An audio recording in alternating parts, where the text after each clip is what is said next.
cigarro no Brasil, quase 10% morrem por conta de acidentes vascular cerebral, o derrame por conta do cigarro. É muita gente. E a gente muitas vezes não toma consciência do perigo que é o fumo. A enfisema pulmonar, e o câncer de pulmão. A relação do tabagismo com câncer de pulmão e enfisema pulmonar são irrefutáveis. O tabagismo causa cerca de 90% de mortes relacionadas a câncer de pulmão entre homens e cerca de 80% entre as mulheres que fumam. O risco de morte por câncer de pulmão é 23 vezes maior em homens. Então, os homens estão mais predispostos a terem o enfisema pulmonar ou câncer de pulmão, do que as mulheres. E 13 vezes maior em mulheres que fumam, comparados com homens e mulheres não fumantes. Isso em relação a quem não fuma, Você já imaginou, vamos dizer, eu não fumo, mas alguém ali, um homem, fuma.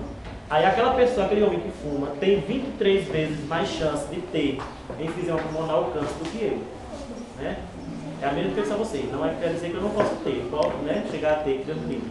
Mas quem fuma tem 23 mais chance de ter o enfisema.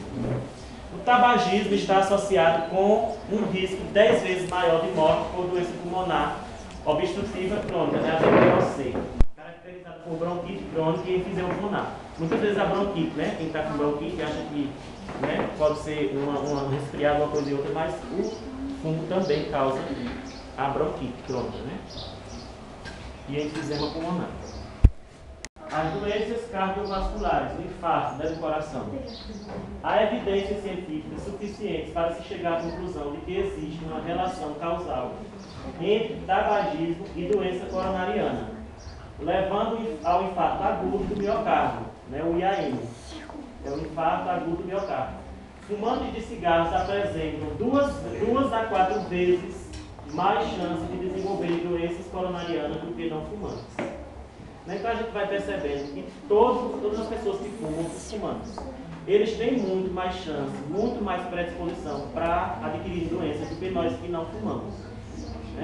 As doenças, os riscos de adquirir a doença se elevam muito para quem fuma. Alguém quer falar? O aparelho circulatório. Essas pessoas tiveram gangrena por conta do sangue que não circula. O sangue começa a parar, as veias começam a entupir, as artérias, e aí é preciso cortar um dedo, depois é preciso cortar um pé, depois é preciso cortar a perna inteira, E aí vai ter essa degeneração do aparelho circulatório. O tabagismo é causa de obstrução de artérias e os fumantes têm um risco de 10 vezes maior de desenvolver doenças vasculares periféricas do que não fumantes. Uma condição que pode levar a gangrena e amputação de membros. Então começa com o dedo ficar preto, como a gente vê. A cabeça do dedo começa a ficar preta, depois vai se estendendo, esse preto vai tomando o dedo todo, depois passa para o pé. E quando ela começa a tomar o dedo todo, tem que cortar o dedo. Quando começa a chegar no pé, tem que cortar a parte do pé. E aí vai retirando, uma vez que a gente pode evitar isso, pessoal? A gente pode evitar essas doenças? Como é que você evita? Não fumando. Não é fácil, como a Maria disse. É difícil. Muito difícil. É mais fácil você deixar de beber do que de fumar. Mas não é impossível. É só querer. Quando a gente quer, só Deus impede. Então, tem que ter força de vontade. O fumante, se ele não quer. E aí, se ele tiver força de vontade e quiser, ele vai parar de fumar sem tratamento, sem remédio, sem nada. É só querer. Muita gente talvez disso, E aí a impotência sexual. O homem que fuma, ele tem a tendência de ficar impotente. O aparecimento da disfunção erétil em fumantes ocorre 7 a 10 anos antes do que em não fumantes. Quer dizer, se um homem tem uma vida sexual ativa de até 50, 60 anos, quem fuma pode chegar aos 40, 50 já com essa disfunção erétil, com a impotência sexual. Aí, muitas vezes o homem chega numa certa idade e diz assim: eu não tenho mais vigor físico quanto ao sexo. Mas não acha, pode não relacionar o fumo, Mas o fumo também pode causar essa impotência. Sendo que essa associação é diretamente proporcional ao número de cigarros fumados. Ou seja, quanto mais cigarros fumados por dia, o aumento, né? Aumenta o risco para disfunção erétil. Então, quanto mais você fuma no dia, mais você pode ter essa disfunção, né? A impotência sexual. O parto prematuro e o aborto, né? Existe uma elevada incidência de abortamentos entre fumantes ativas e passivas e de graves riscos para a mãe e para o bebê. Mulheres que fumam durante a gravidez têm fratura de membranas e descolamento prematuro da placenta, assim como placenta prévia durante a gestação, quando comparadas com mulheres que não fumam durante a gestação. O risco de abortamento e morte neonatal também é maior entre mulheres fumantes do que entre as não fumantes. Quer dizer, o menino quando nasce, ele pode ter chance de a mãe é fumante, né? Ou é passivo fumante, a mulher que convive com uma pessoa, vamos dizer, a mulher não fuma, mas o marido fuma. No meu caso. Né? Aí o filho, ou a mulher corre risco de abortar essa criança, ou mesmo depois que nasce, a criança pode ter alguma doença ou chegar a morrer por conta do fumo.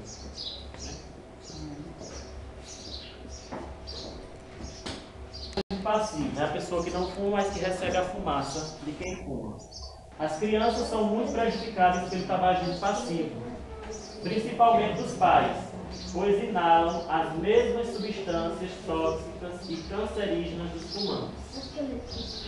Vários estudos já demonstraram a relação entre tabagismo passivo e doenças como pneumonia, bronquite aguda, bronquiolite, broncopneumonia, infecção do ouvido médio e exacerbação de crise de asma em crianças, né?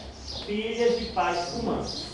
Além disso, essas crianças apresentam redução de capacidade respiratória. As crianças que convivem com pais que fumam, elas têm dificuldade em respirar. Outra consequência importante da exposição de crianças a FAP é a síndrome de morte súbita infantil. A criança morreu de repente, né? As pessoas não sabem o que foi. Muitas vezes pode ter sido causado pelo fumo, essa morte súbita. Crescimento precoce da pele, né? Às vezes a gente acha que não, eu não estou de nenhum, fiz exame, estou bem. Mas aí você tende a ficar mais velho antes do tempo, né? Quem fuma, a pele envelhece mais rápido. O tabagismo provoca alterações na pele. A fumaça do cigarro contém mais de 4.000 substâncias tóxicas, mas é a nicotina o composto mais nocivo, mais prejudicial. O fumo causa aumento de agregação plaquetária, diminuição da formação de prostaciclinas, aumento de viscosidade sanguínea e aumento de atividade plasmática da elastase, né, que é a elasticidade da pele. Ela começa a enrugar, né, começa a ficar sem iluminação, a diminuição, né, e o aumento da viscosidade. Essa brilho que a gente tem na pele começa a diminuir, né, a pele não fica mais viscosa, como se estivesse ressecada. Essa atividade aumentada de elastase causa a formação defeituosa da elastina, tornando a pele mais expressa e mais fragmentada, né? Em alguns cantos, é a questão da ruga. Ela começa a pele começa a ficar mais grossa, né? Com esse aspecto que está ali, e mais fragmentada, mais frágil, né? Mole. Dependência da nicotina. A Organização Mundial de Saúde considera o tabagismo como uma doença, devido à dependência da droga, né, que é a nicotina composta no cigarro.